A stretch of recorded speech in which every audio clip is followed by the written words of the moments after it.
to the Tag Marshall Expert webinar entitled Instant Impact: How Wyandot's use of tech and data powers sub-4-hour rounds and boosts revenue.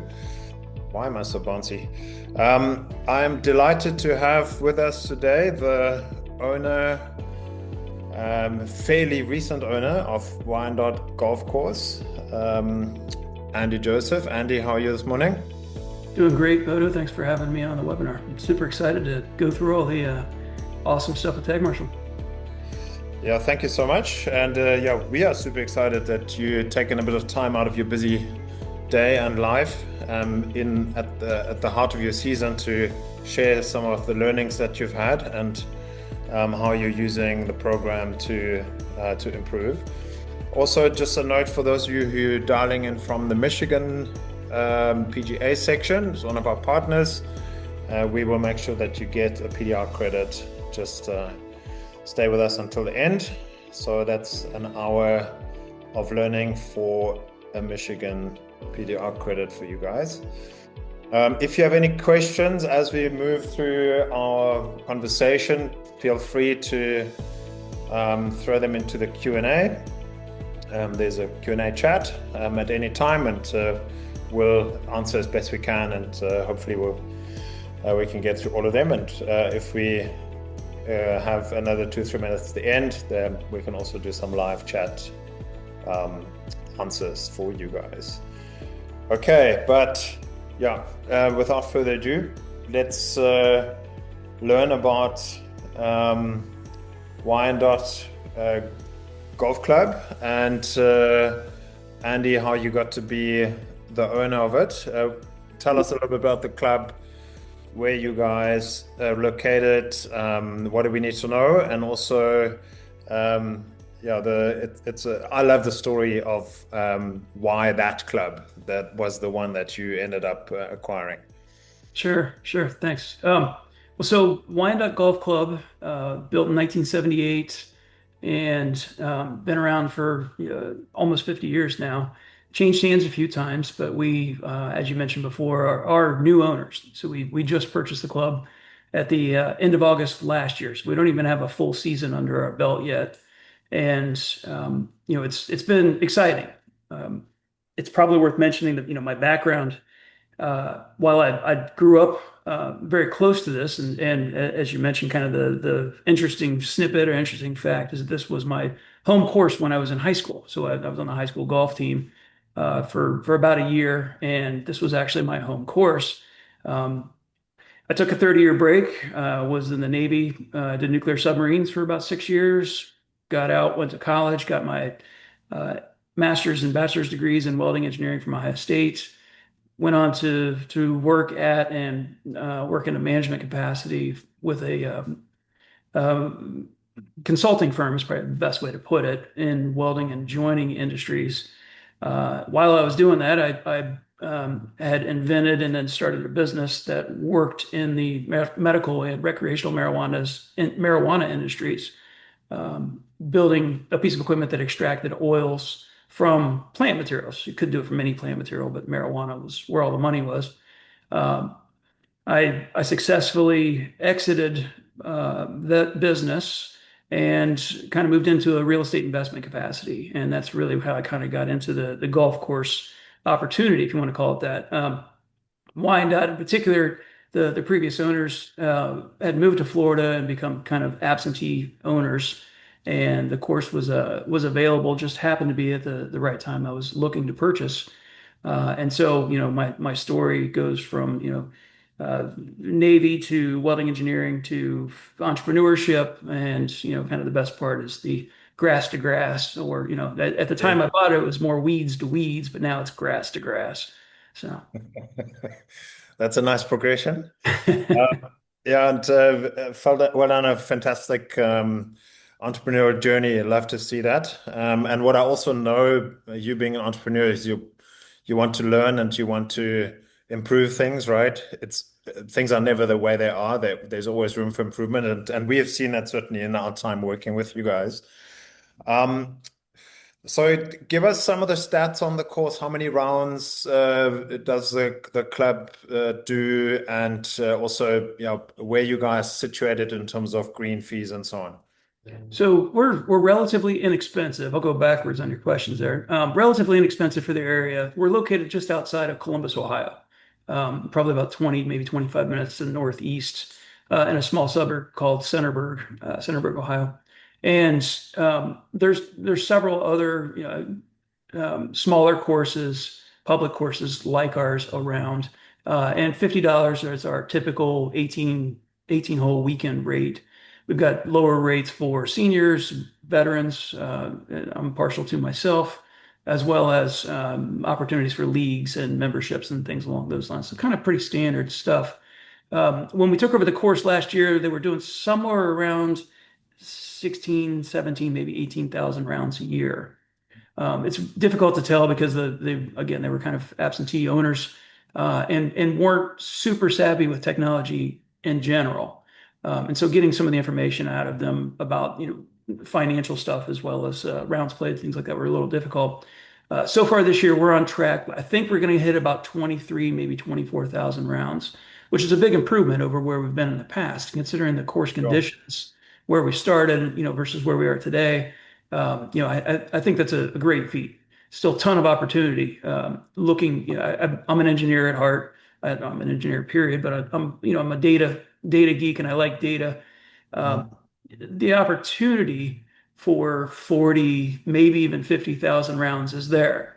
That sounds like a massive number, and Yeah, I'm not so sure we can quite get to 40 or 50, but certainly the opportunity is there, right? The capacity within the course is there. And implementing systems like Tag Marshal, for instance, to be able to optimize the course is one of the very first steps that we took right out of the gate. yeah, that's great to hear, and I would fully agree with you. I mean, you obviously have also done your research. What do other busy courses in the area do?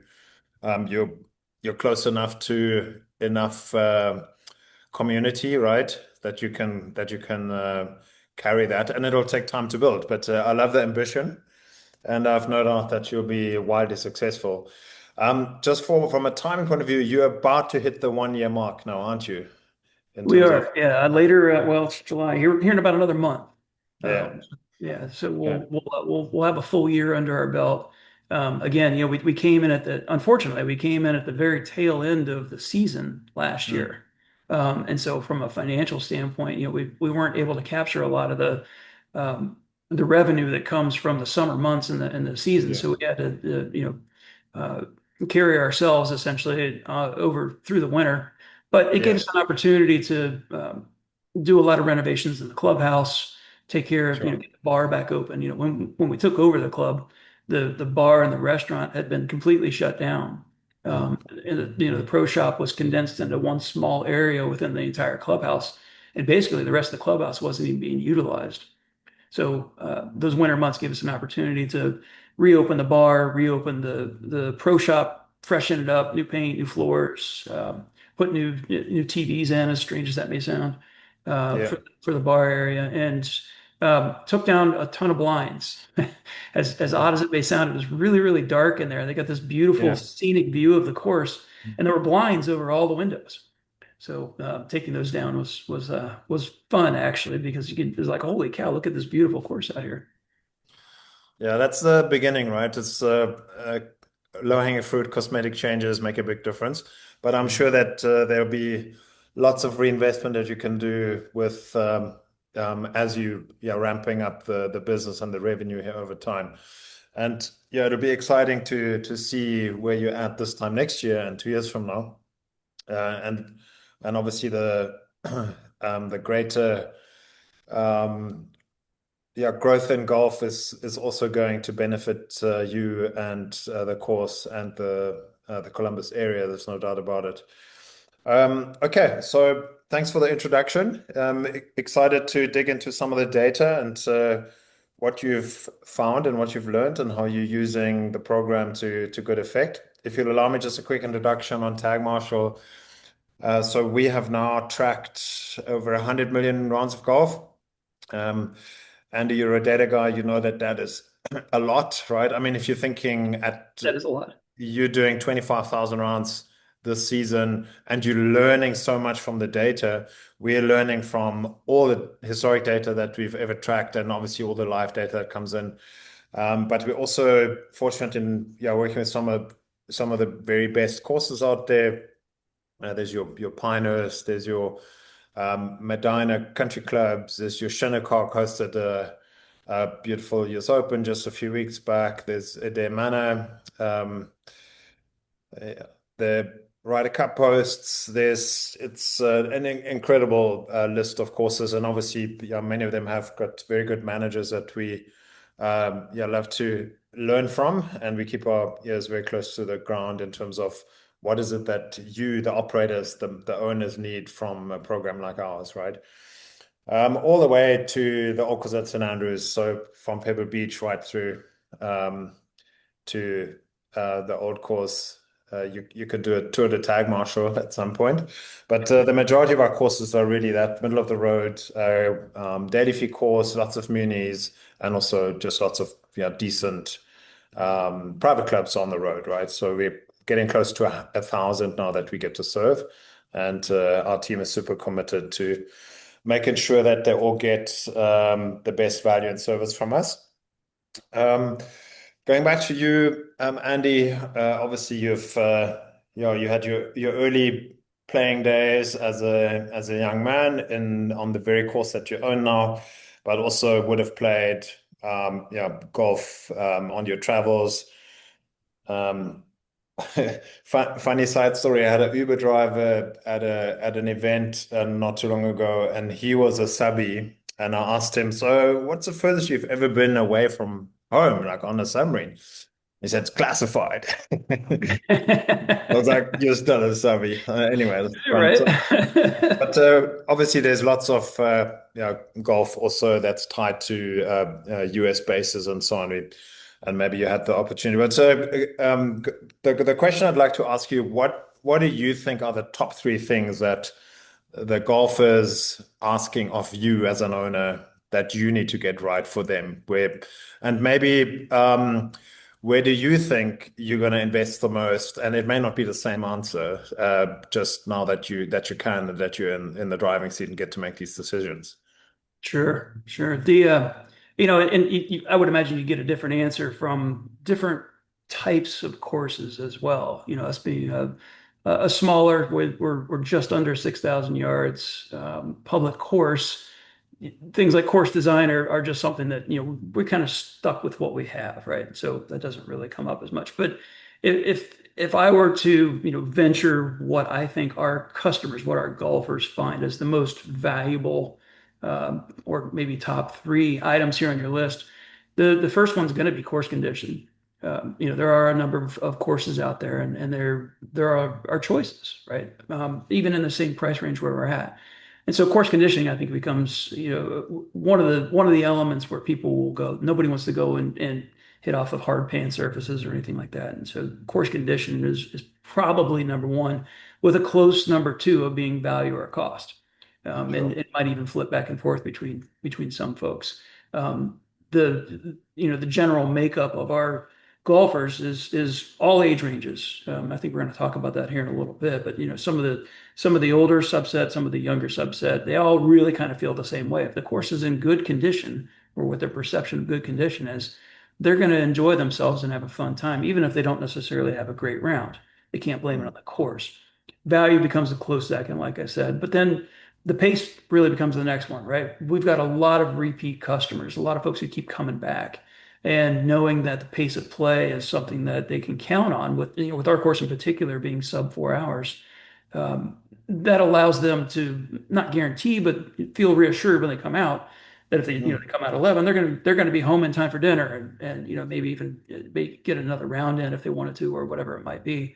But for our customers, those three I think are really kind of in that order, with course conditioning and value and cost. Um, for me personally, it's the course conditioning probably plays in number one, right? We have to make sure we've got a strong course, but pace of play comes up next.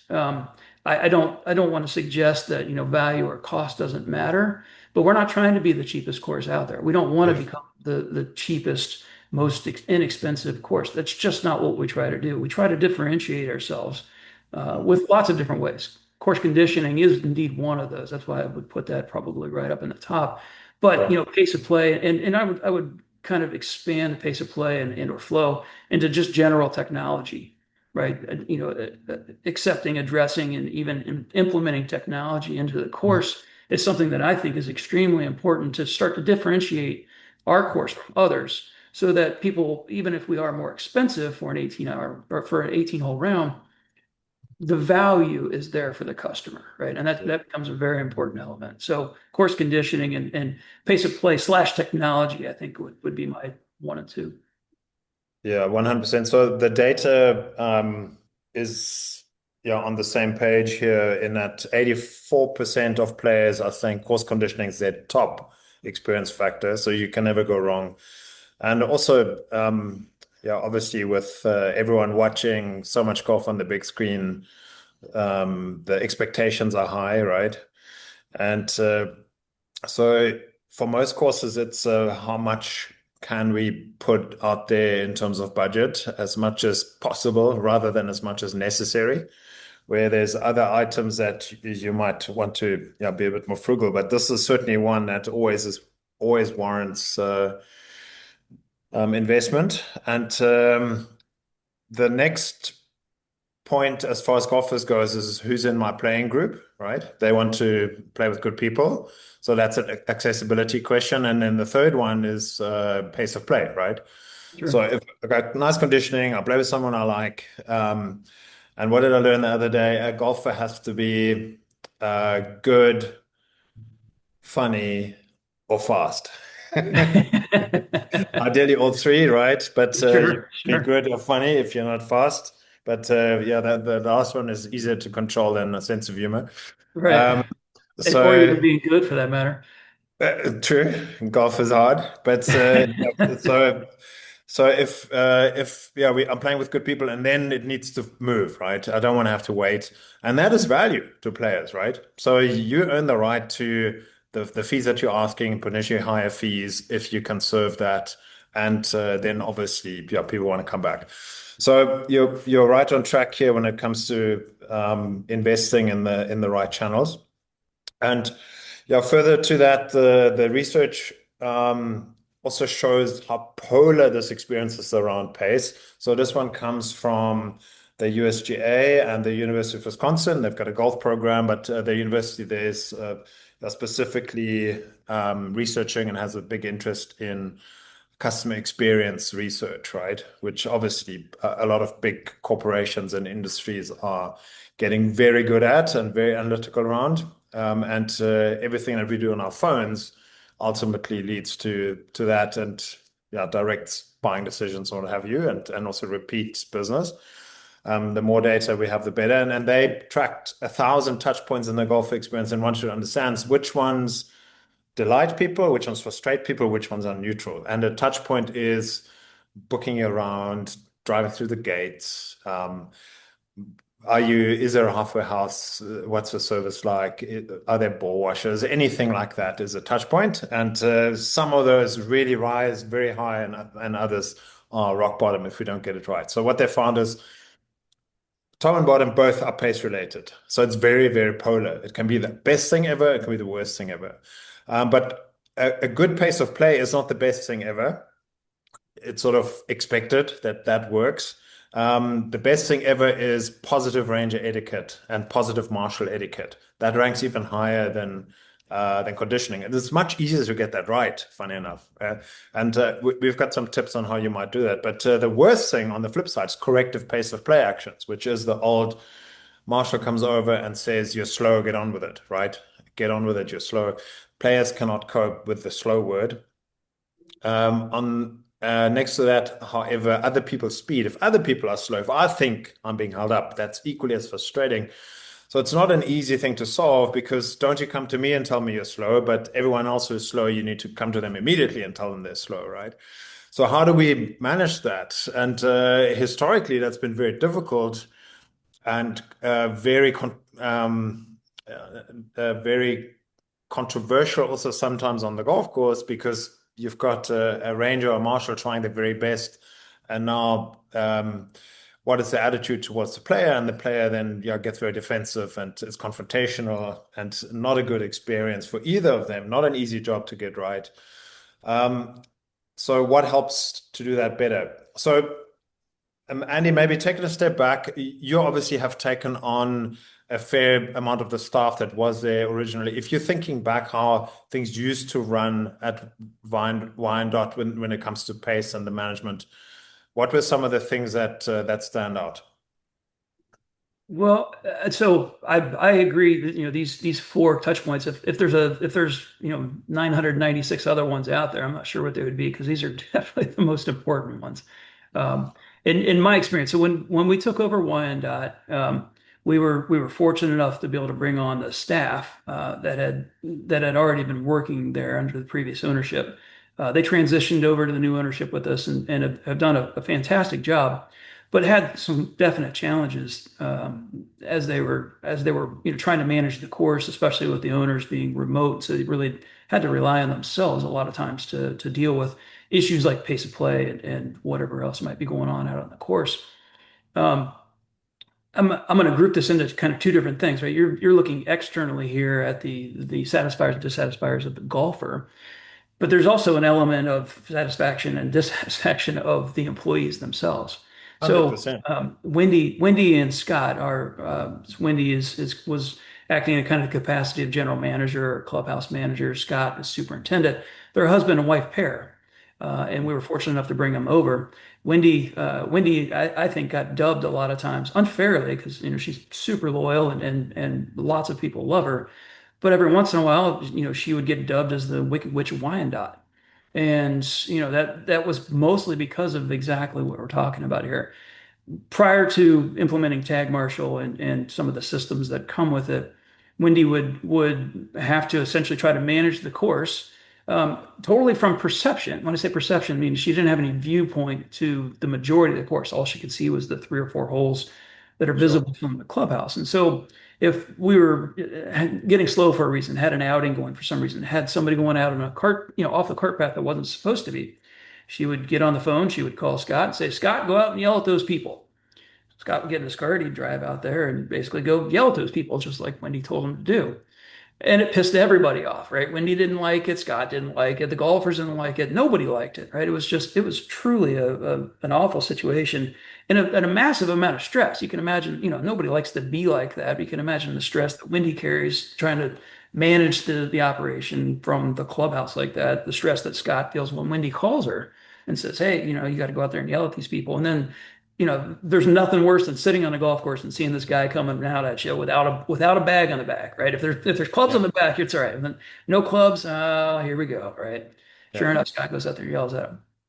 Since the transition from the old system, which was nothing, to implementing Tag Marshal and really getting into the heat of the season, especially through the springtime. I'll talk about that in a second here. We've really I want to say almost completely eliminated. I want to say zero. I don't think we've ever actually had to use the Tag Marshal alert system or the communication system, certainly to tell people to speed up, right? That's just never been a problem for us at all. Pace of play is something that we're really good at. But certainly the other piece of telling people to stay on the cart path, to, hurry up, get out of the way of these other people, get off the course, those kind of things, it's gone to zero, right? So the stress level for my two employees, right, two of my employees, Wendy and Scott in particular, has significantly decreased, right? Scott doesn't have to go out on a cart and chase people around anymore. He can actually focus on being a superintendent. Wendy can look at the pace of play thing here and see, hey, we're actually doing okay, right? And Yeah. I'll lead this into another thing, which is perception.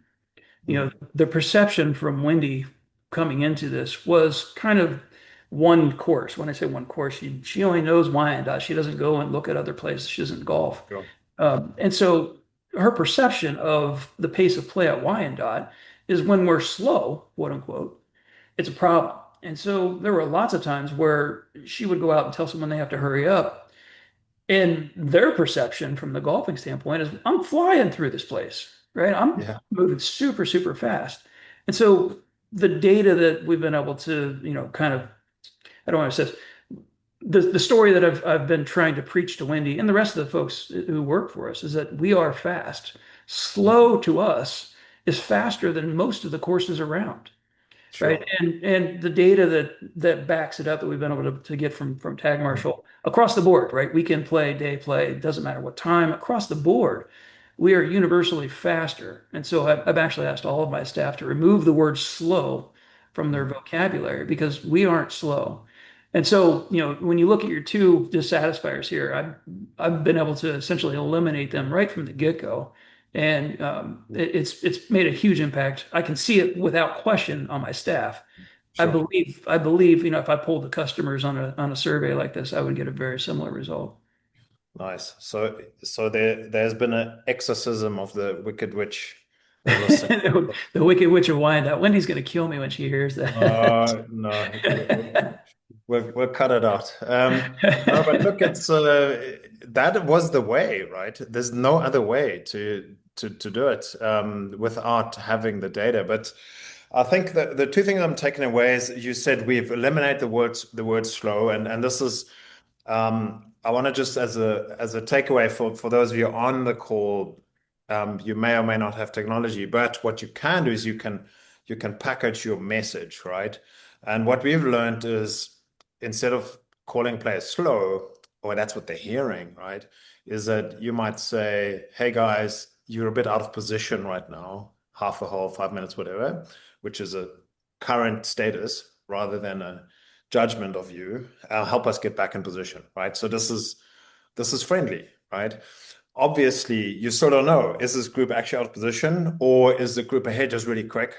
So having the actual information is different, but you normally have a good sense. But packaging it important, and then I think it cannot be underestimated how difficult it is to get this right, and also the effort you have to put in if a day goes bad in terms of mopping up the damage afterwards, right? That is completely undue and not a smart allocation of your resources or your management time at a golf course, right? So you'd much rather preempt it and be good at it 95% of the time. And this is, yeah, yeah, I couldn't agree with you more. You mentioned earlier that you have the entire spectrum of golfers coming to the golf course, right? In terms of there's older and people who've played there for decades, and there's new players overall and younger players. We actually, yeah, we live in a fantastic time in golf in that the youngest cohort in golf, which is your 18 to 34-year-olds, for the first time ever, is the biggest cohort. So it's no longer the older yeah, players that have potentially got a bit more time on their hands. It's the youngest ones, and those are the ones we want to tie to the game for the next 30 years, right? If we can. And also another bit of research shows that younger players, and no surprise, they're a bit more time stressed because young family or demanding job. They're willing to pay more for a quicker round of golf. So, Andy, in your world, is that what you're seeing? Is it younger audiences coming to you? Also, what are you doing to attract them? Why are they coming to you? Yeah, we're definitely seeing more. We were fortunate when we took over Wyandotte that there was I like to call them zealots, Wyandot zealots, which was a group of primarily older folks that really loved the course. And quite honestly, it doesn't matter what condition it's in, as long as it's there, they're going to come out and play it. And I was a little worried about alienating them, particularly with technology. There has been some areas that have been challenging getting them to accept systems like Golf Genius as an example. It's been a bit challenging. But when it comes to, the Tag Marshall system, they've adopted it and stayed with us, and that's been great. But they're only going to be able to play golf for so long, and so backfilling the roster with the younger group, and younger for me is I call them 20s and 30s, is been an important element. And trying to attract them to the course has been it's been good. We definitely see that there are more younger folks coming out. In particular, I think probably in the 20s. And we see them on Friday, oddly enough. We see a ton of them on Friday, which, for whatever reason, work schedules or however they're managing to do it, we think is great, right? We love having them out. And so we're definitely seeing more of the younger groups coming out, certainly on Friday, certainly on the weekends, maybe so. Um, but even to some degree in our league play, right? The league plays are starting to see some of the younger folks as well, which I think is Mm. great because Yeah, they're recognizing that it isn't just me and my buds going out playing golf and drinking. There's actually a larger group of social activities and things like that.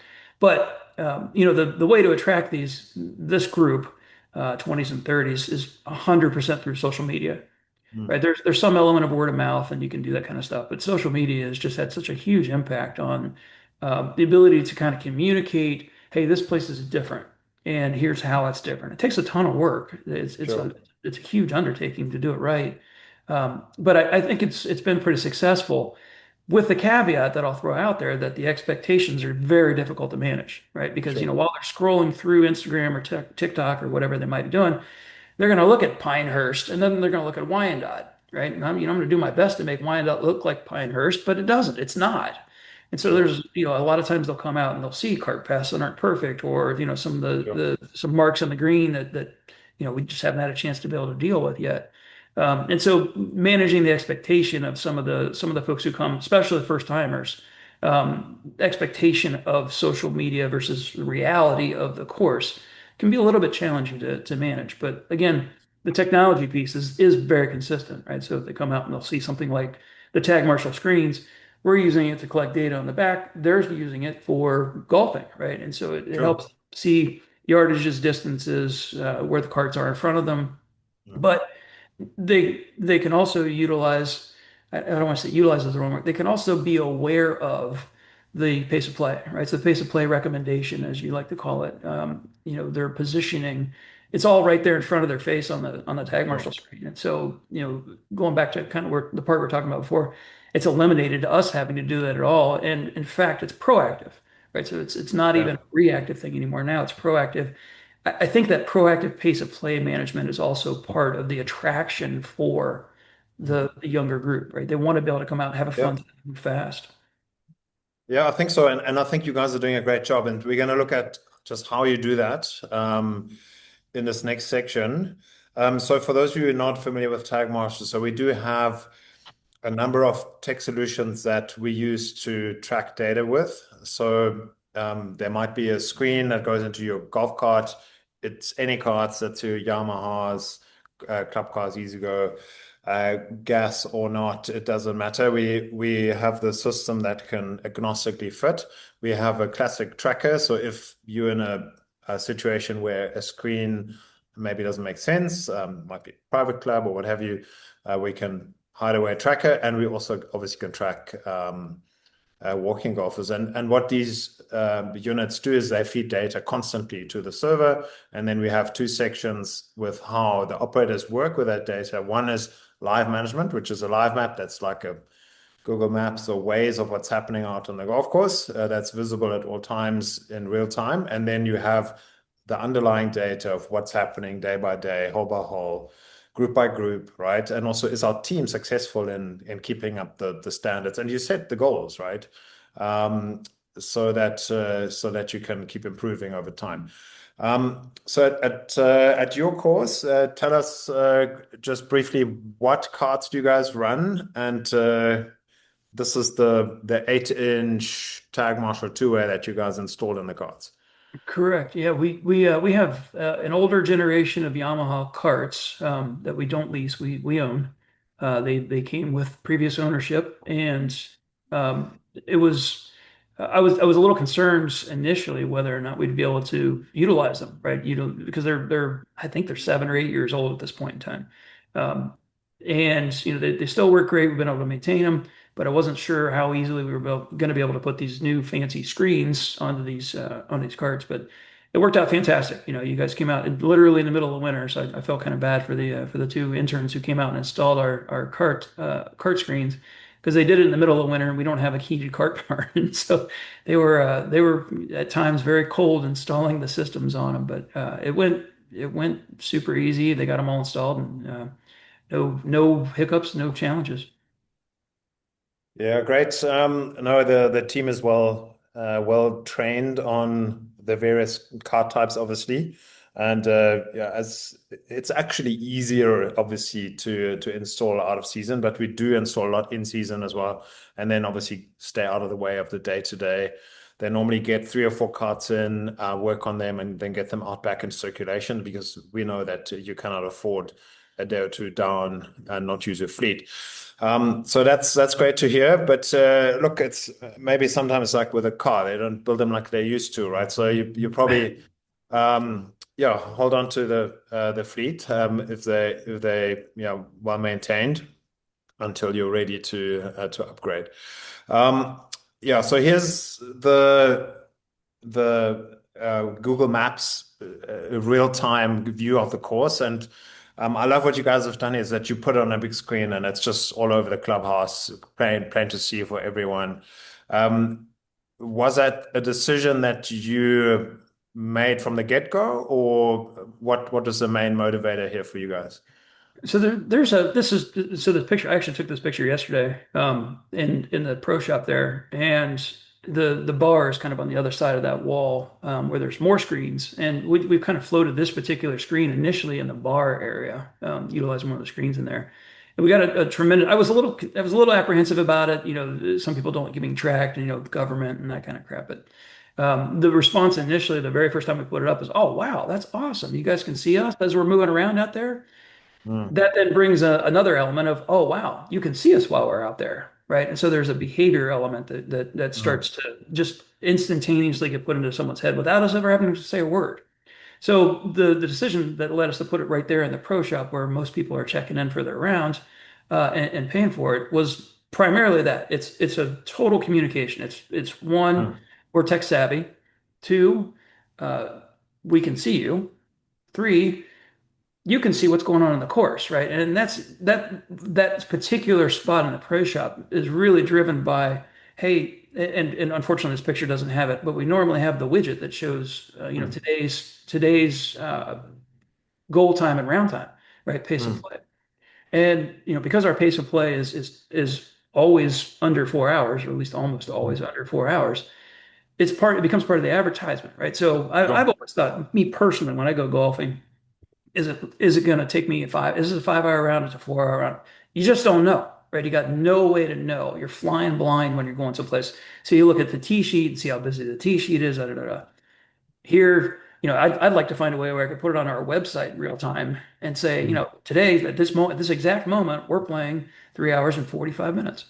mm. But this is the closest thing I can get to it, so that when golfers walk Yeah, in, they can know, hey, pace of play right now is under 4 hours, and I'm going to be able to get done.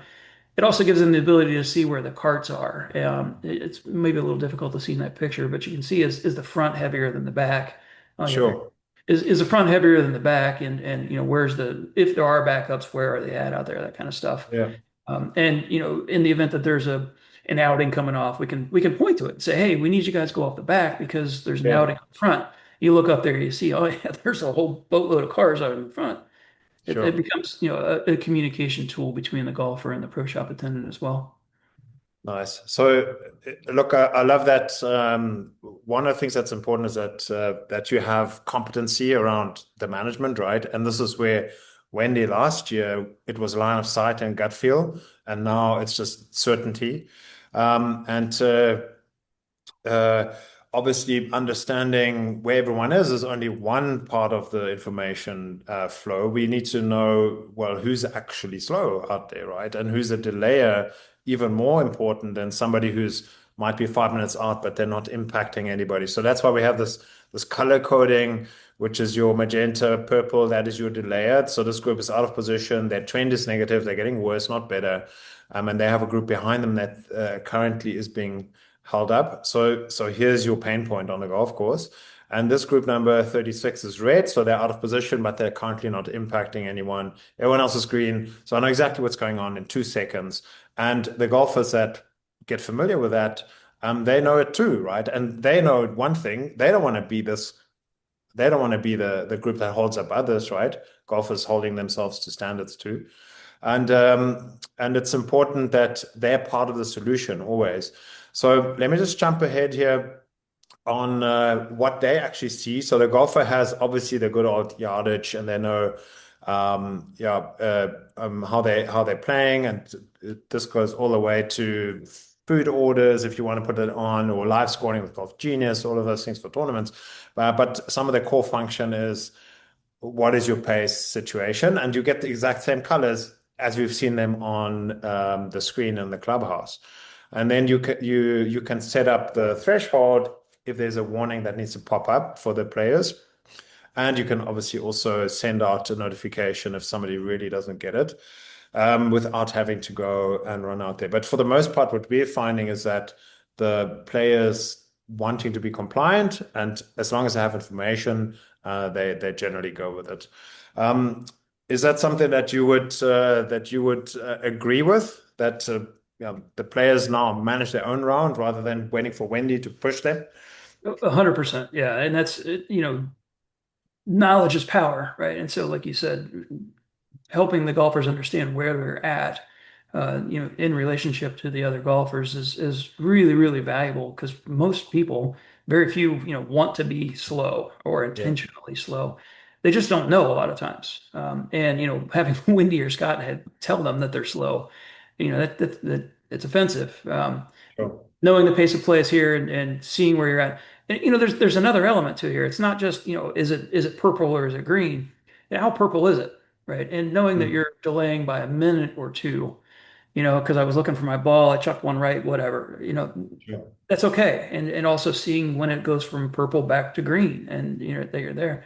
That's helped us both with our golfers as they manage themselves, but also, like I said before, with Wendy and Scott, we've never had to ever not do a single notification or warning beyond the system itself, and the alerts that are already on the screen. Sure. Not a single time have we ever had to have any external or prompted communication Mm. for That's pace of play. fantastic. Obviously escalations, as you said, are stressful, right? So if you don't need to have them, then fantastic, good for everyone. But also, I know there's a lot of private clubs that where this becomes very contentious, very political, right? And then who is the person that's slow is not is often more of a problem than the person being slow. And some clubs really, out of desperation, have very draconian rules that escalate up into committees and so on. So for them to have data is, and then also knowing tying individual player profiles and names to that to the rounds is becoming critical to just de-escalate what can become very contentious. So For sure. great to hear that that this is working. And you mentioned something that's very important is that players sometimes just don't know, and if they just had information, they could be more compliant. So there's one thing that is part of the tag marshal system over and above the live management. We also have a history of every round, right? So every round has a track map, so we know where you were, who was in your group, how you did for time, were there any geofence breaches, were there any interactions? All of that is recorded. And the geofence side, we're going to jump to just very quickly is one other thing, just because that, yeah, with the flow of our conversation now makes sense. Andy, I hope you agree. The players, if they know, they will be compliant, and if they don't, there is, oh, I didn't know, right? So take us back to some of the challenges that Wyandot used to have with cart paths and water clogging, and what the situation is now that you have some technology. Yeah, similar to the pace of play conversation. I mentioned before that spring was probably the most stressful time because we're in Ohio. The course is relatively flat, and so water in spring is abundant in Ohio, and so we're fortunate enough to have full cart paths all around all 18 holes. But you can put a sign, you can tell the people in the pro shop, hey, we're cart path only. You can put a sign on the cart or whatever it might be, but there's really nothing to keep them on the cart path. And so pace of play would have been one stressor for Wendy and Scott.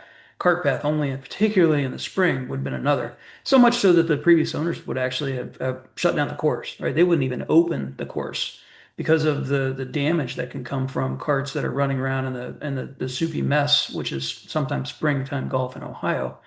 Um, when Kevin and I, my business partner Kevin and I, first put these systems in, we were really looking at it from a golfer's perspective. We really didn't anticipate the kind of intangible benefits of the system like this. Cart path only was one that we saw almost immediately, right? So we got the system in, weather finally breaks enough to be able to start golfing, and next thing you know, we've got cart path only, and you can hear it, right? You can hear the geofence alert going off, beep beep beep, and it tells the golfers to get back on. We hear it once or maybe twice, and then we would stop hearing it, and it's like what's going on here? It's like, well, these guys they see the alert, they see they're being tracked, right? They see they're being paid attention, and they're subsequently staying on the cart path. We didn't have to do any work. We didn't have to say anything. We didn't have to watch it. It all happened automatically. The amount of stress relief from Wendy and Scott, that was kind of their first aha moment with the system. Mm. The amount of stress relief, you could almost like see it just melt off of them when they're like, we're sending these carts out here. Because there was some pushback initially. What do you mean we're going to send people out in the middle of a rainstorm? Let them go. Why not? If they want to play in the rain, let them play. No, we went from having multiple issues in lots of different places where the course would get literally torn up. We'd have to pull golf carts out Sure. of the mud basically, to having zero, right? We didn't have a single incident this spring where we had to go and do any damage repairs or any fixes or pull any carts out as a result of somebody going off of the cart path into a place where they shouldn't be. And it was all automated. We didn't have to tell people at the same time. It was fantastic. Brilliant. Yeah, so just from a technology standpoint, so these can be set up, these geofences can be set up with varying degrees of alerts. So it can just be visual, can be visual audio. And you can set them up certain times of day. You can set up groups, right? It's like if there's a certain area that you want to protect, turn off and on. Or you just have a setup that's cart path only. And then you can also say, I want these geofence areas to show on the screen, right? So that the players actually know they're getting closer to it now, rather than it beeps up at them out of nowhere. So that this is all, yeah, features that we've obviously built over time and learned are useful. So it's great to hear that it's making a difference. And then there was one other yeah, item that obviously interesting and yeah, something that the course changed itself over time, and then you guys realized that why is our whole 17 having these funny track map yeah, sort of windbacks, and what are people doing, and why is the whole taking a bit longer? So this was something that we loved seeing on your social media, where you're obviously very active. And you actually looked at the data and say, hey, we can do something different. So what was it that you saw, and what was it that you did about it? So hole 17, it's one of our we call it signature holes, and long. It's a relatively short par five for compared to other courses, but it can be long sometimes. And the fairway and the first part there, close to the word hole 17 in your picture, the fairway just kept getting shorter and shorter over time because for a multitude of reasons, but primarily they just didn't want to mow as much, right? And so the fairway kept getting smaller and smaller. One day I was actually going through the data from Tag Marshall and I was putting it into ChatGPT, trying to look for some other KPI information for the staff, kind of my entrepreneurial nature. And, I like to be transparent. I like to communicate with the staff. Looking at Yeah. KPI information, ChatGPT actually pulled this part out for me. I wasn't even looking at this. I was looking in a different area. And I said, hey, you got a big problem over here on 17. It wasn't quite that direct like that, but it basically said, hey, there's a lot more backup on hole 17 than anywhere else in the entire course. So I started looking at the track maps and I saw, basically this pattern here where what's going on is people are slicing to the right Mm. into what has become heavy rough. It used to be fairway 10, 20 years ago, but now it's heavy rough. And so these guys would slice to the right. There's a pond there, and they're the view is a little bit obstructed. And so it wasn't necessarily very easy to find balls, and we're finding a lot of people searching over here. And that's what's going on with this kind of circular track map problem. I kept going through and looking at history and finding more and more people were doing that. Went out there and looked at it, and sure as it was, the fairway was tight right there. No reason for it to be tight. It's a par five, three-shot hole. There's no reason for the fairway to be as narrow as it was. And even worse, the rough was tall over there. And so Mm. I talked to Scott, superintendent, and said, hey, what's going on here? He's like, yeah, it used to be wider, but we, didn't have as many resources, didn't have the staff, so we stopped cutting it quite as wide. And I said, stop today, make it bigger. So we widened it by 25 yards. I don't think 25 yards is enough. It sounds like a lot, but I think we've got room to actually go a little bit wider there. And subsequently, we widened the fairway and got almost immediate response that people saw a couple of things. One, I can find my ball. I don't have to sit here and look for my ball in 17 because that's not the fun part of golf. But number two, it's just another visual way for the golfers to see that we're making improvements on the course, right? The Sure. choice to make this improvement really came as a result of the data from that tag marshal system, and we wouldn't have, I wouldn't have done it otherwise. I wouldn't even have been paying attention. Nice. And there is indeed a minute and a half gain here, right? And but yeah, the experience is better. Didn't you say that you on your first inspection you picked up a few balls that were lost Oh, yeah. in the That's rough? when I was driving over. See, Yeah, I tend to draw the ball myself or hook the sure. ball. Some might call it. I like to call it a draw. Yeah, yeah, I tend to draw. So I tend to look over on the left side of the fairway mm, more, right? When I'm mm, when I'm out there golfing, the right yeah, side of the fairway, I just, I didn't go over there very often, but I went sure. over there after we talked about it, and yeah, there's balls laying all over the place that golfers had lost, and obviously that's frustrating. There's no reason to lose what might be it's not perfectly struck, but still well struck ball. It should be Yeah, playable in the fairway. There's just no reason for it to be tall rough. for sure. Um, so what we're trying to show is what's the time spent on tee on in the fairway on the green. And you can see that especially the fairway, yeah, it's a nice saving here, and it just flows better, right? So this and funny enough, it's often those little things that incrementally then improve. You do this 5 or 6 times, and we've had operators remove a bush, right? Or sometimes you also need to do things that are counterintuitive. Sometimes you might have to make a green harder to buy time for the next hole, right? So that people don't get to the tee box too quickly and give the group ahead a bit more time to actually get out of the strike zone. So this you can only know that with data. Otherwise, you might watch for half an hour and then you have a sample set of two, right? But that's Yes. where the data really helps you. And the nice thing is that you try it out. If it works, do more of it. If it doesn't, roll it back, right? So it's not Well, major infrastructure there's, changes. there's an optimization conversation to be had there as well, where Mm. choosing where to put your time and effort, and where you're going to get the biggest bang for your buck comes from Yeah, is really yeah, driven by the data, and that's like I said, I probably wouldn't have put my time into 17. I wouldn't even have guessed that was our slowest hole, sure. but turns out it was. Yeah, nice. Yeah, so the other thing that we often see as a benefit is that you obviously have an interface with the players, right? Where if you wanted to do an app, for instance, and say, hey, I'll just get on the player's phone, you can try that, but there is a thing called app fatigue, and you have to really have fantastic reasons for the players to download your app and use it. Whereas what you put in front of them is in front of them, right? So I know that that obviously comes with automation, but it also comes with the ability for you to shoot out messages that are important to everyone out on the golf course, weather being one of them.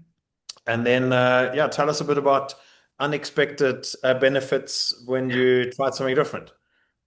Yeah, so night golf has been something that's been extremely successful for us. It has its challenges with safety and those kind of things, and so that was one of the things we were concerned about.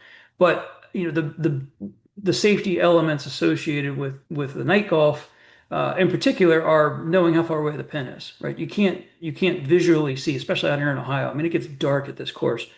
You can't, it's hard to tell how far away the card is in front of you. It's hard to even tell how far away the hole is, even though we've got it lit up with, pins and LED lights and stuff like that. So the ability for the tag marshal system to show the golfers at night how far away they are from the pin, how far away the golfers in front of them are, really helped alleviate a lot of our safety concerns. And, we train the golfers, hey, make sure you're looking at the GPS system to determine how far away the people are in front of you and how far away the pin is. So you don't get people, hitting a 200-yard shot over 120-yard pin and into the next group. One of the I think this is kind of funny myself. One of the benefits that I did not anticipate being able to utilize in the tag marshal system was cleanup. So as you imagine, at night golf, when night golf's done, it's 1 or 2 in the morning. Going out there and cleaning up all of those LED lights is a huge pain in the butt. And so I was at the last night golf session. I was actually able to utilize. I had the sudden aha moment to utilize the notification system. I sent a note out from my phone while I was out on the course to all of the golfers out there, right? Basically, when we finished up, hey, if you guys wouldn't mind on your last hole, pick up all the LED lights and the pin and all the stuff, bring them in with you. Um, we ended up saving about an hour on the cleanup time, so that's kind of a unanticipated benefit. No, brilliant. I love the initiative and great fun. And yeah, the daytime use case, obviously, of seeing the group ahead is sometimes there's blind shots, right? So that we know that this is a big requirement, and yeah, big player safety benefit.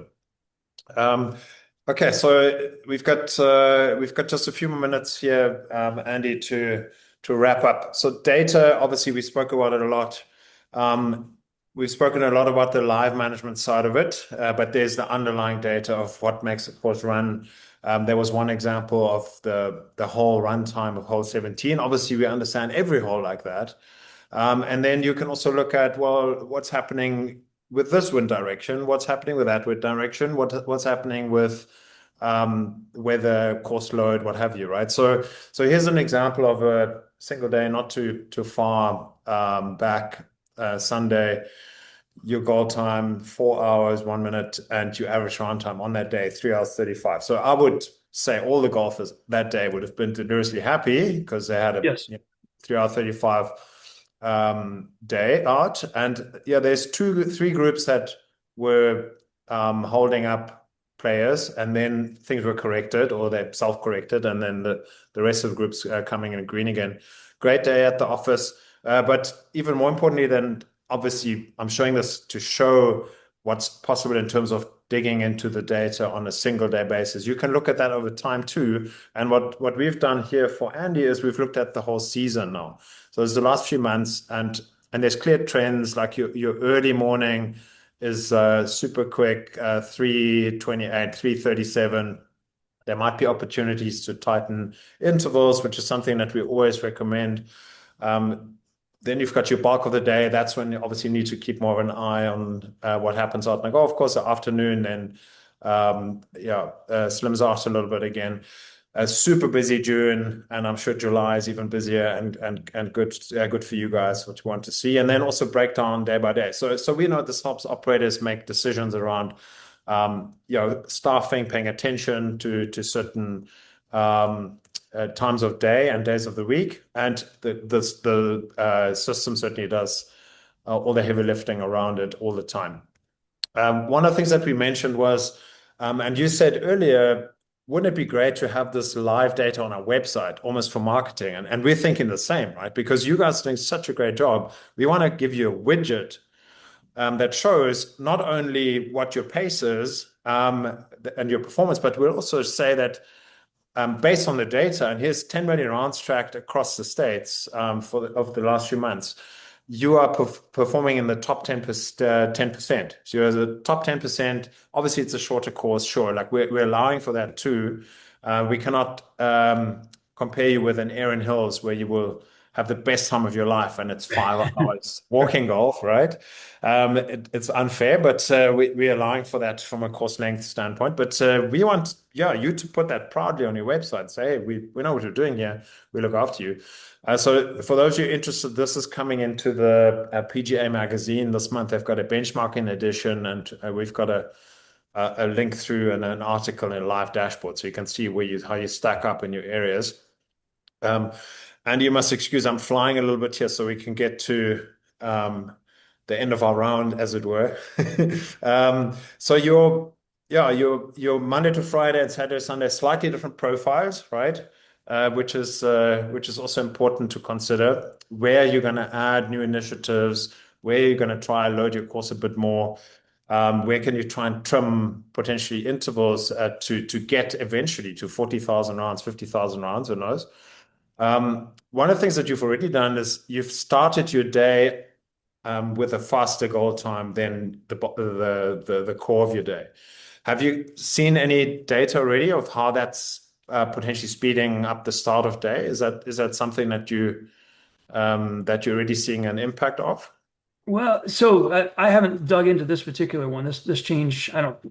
It's not that old. One of Okay. the things that we're trying to do is more along the lines of entice people to take these earlier tee times, and so we've Yeah. actually made some early bird discounts as well as some twilight discounts to fill up those gaps in there. But the goal I think is important because if they're playing way faster than their goal, they're 30 minutes ahead of their Mm. recommended pace time.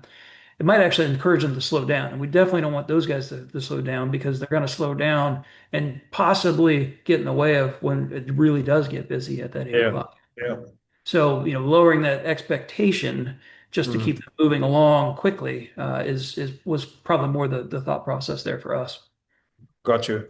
So what we've seen other managers do is they flip it around and say, hey, you want to play our course in 3 hours 30, you want to play fast lane golf, you want to get into a whole a quick 18 and then get to work on time, or have your first meeting on Zoom at 9:30 in the morning, and then we can give that to you, right? You just need to commit.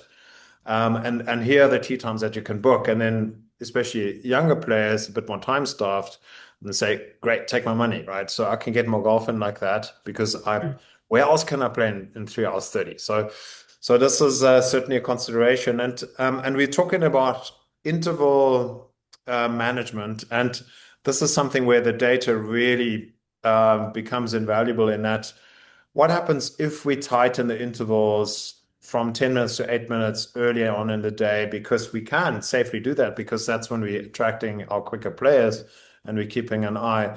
Well, that's three tee times gained. What's that worth to us, right? So we've seen this many times where a golf course may have been traditionally run on 11-minute intervals, and then yeah, management really dials into that over time. It's not open heart surgery, it happens incrementally, but the 11-minute versus 8-minute difference is just 3 minutes. But just the baseline on $90 average spend per player, the one gives you, from a capacity point of view, 4 million revenue, the other one, 6 million revenue. That's just 18 T times more, right? And this is it's not everything sold. It's a 3.5 players average take up. This is obviously hypothetical, but we've seen a lot of operators doing another 500, $800,000 in revenue, just managing things smarter like that and really just understanding where the opportunities lie and also working with our team in the analysis of it. But yeah, as anywhere, there's always a small percentage of groups that hold up others, right? And if it's managed, then this is what you're seeing. That's a solid profile. If it's unmanaged, this goes way out of whack, right? You might have 20% groups delaying 60% of the golf course, and that's unhappiness. So you guys are running a tight ship.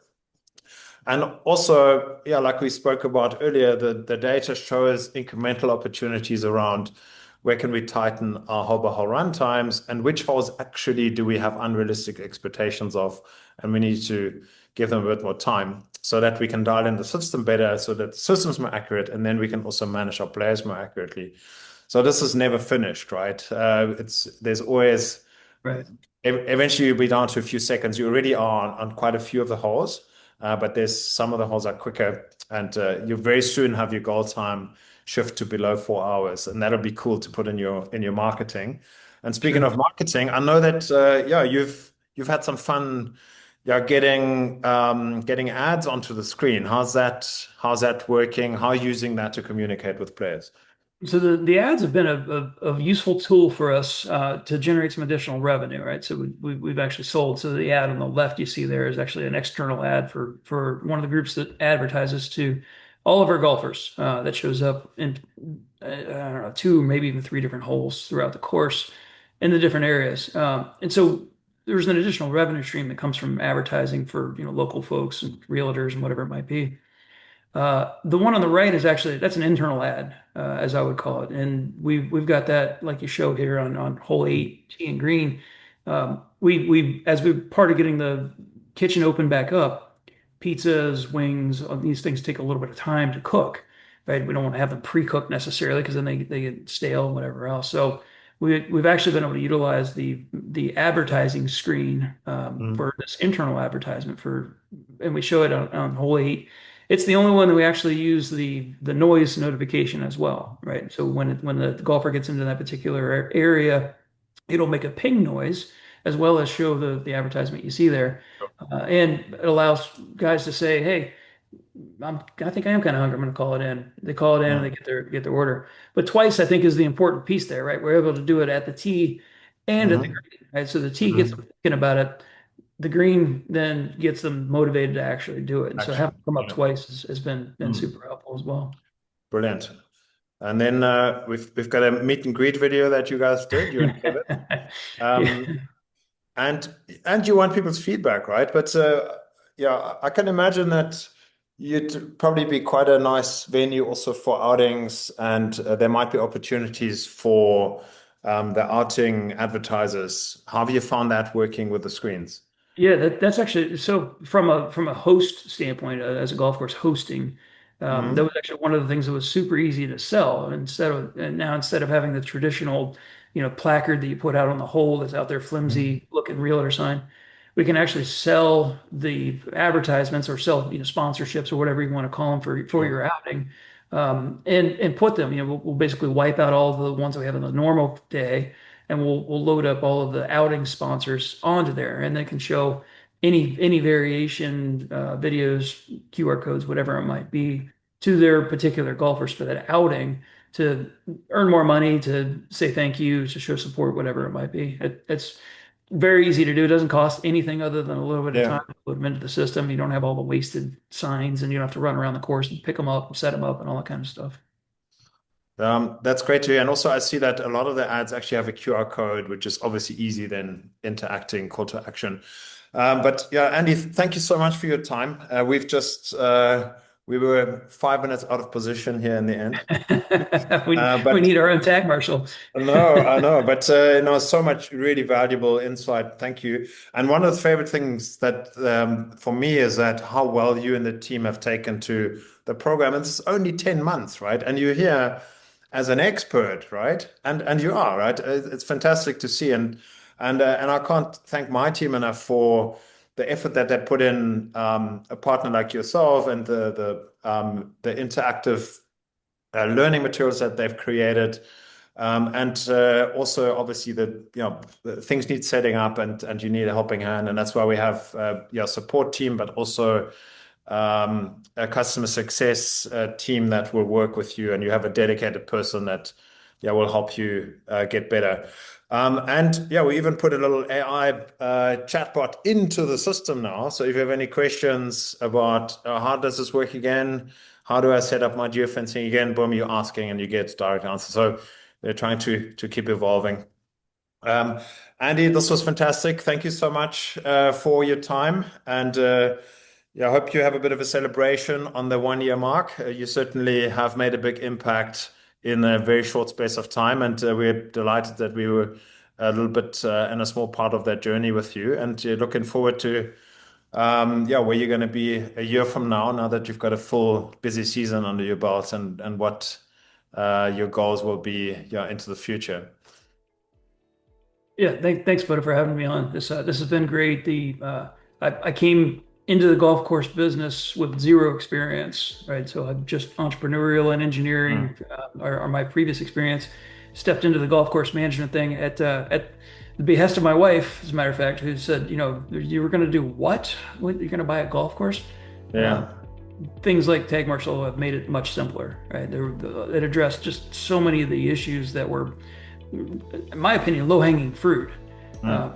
right out of the gate for us, and allowed us to start focusing on more important things, bigger issues, bigger fish to fry. It's really worked out well. Fantastic. Thanks, Andy. And yeah, well done to you and Kevin, and also well done for retaining and empowering the heart and soul of the course, which is Wendy and Scott and a few of the other team members. All the best, and yeah, I look forward to yeah, hearing more success stories from Wyandot in the months and years to come. Sounds Thank you so great. much for your time.